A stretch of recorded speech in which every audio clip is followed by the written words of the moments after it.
শেখ হাসিনা ব্যবসা করে গিয়েছে ৭১-এর চেতনাকে নিয়ে। এখন কয়েকজন ব্যবসা শুরু করে দিয়েছে ২৪-এর চেতনাকে নিয়ে। এই ব্যবসায়িকদের ব্যবসা প্রতিষ্ঠানকে বন্ধ করতে হবে।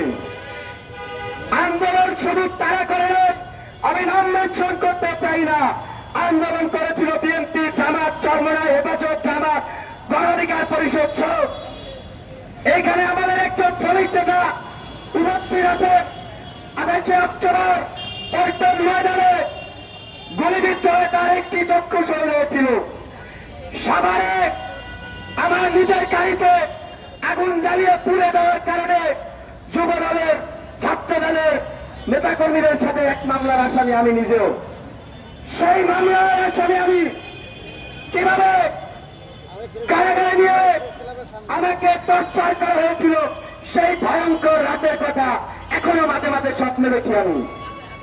আপনারা জানেন আমরা এই ২৪-এর যে রক্তের বিনিময়, রক্তের উপর দাঁড়িয়ে উপদেষ্টারের চেয়ারে বসে যারা ব্যবসা বাণিজ্য, যারা দোকানপাট খুলেছে তাদেরকে সতর্ক করতে চাই। বাবার পরিচয় না থাকলে ওই সন্তানের কোনো পরিচয় নাই। ইতিমধ্যে শুরু হয়ে গেছে বিভিন্ন জায়গায় আওয়ামী লীগকে পুনর্বাসন করতে চায় এবং এই জুলাই আগস্টে জুলাইয়ের যারা যোদ্ধা তাদেরকে নিয়ে ব্যবসা বাণিজ্য করতে চায়, অনেক রাজনৈতিক দল গঠন করতে চায়। সেটা আমরা কখনো সফল হতে দিব না।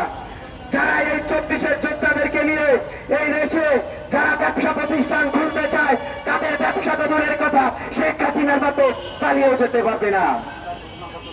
এবং আমাদের এই জুলাই আগস্টের আহ্বানের জুলাইয়ের ঘোষণাপত্র দিতে হবে। আপনারা জানেন ৮ মাস হয়ে গেছে, ৯ মাসে পড়ে গেছে, আজও পর্যন্ত তারা জুলাইয়ের সেই লিস্ট আমাদের হাতে দিতে পারল না।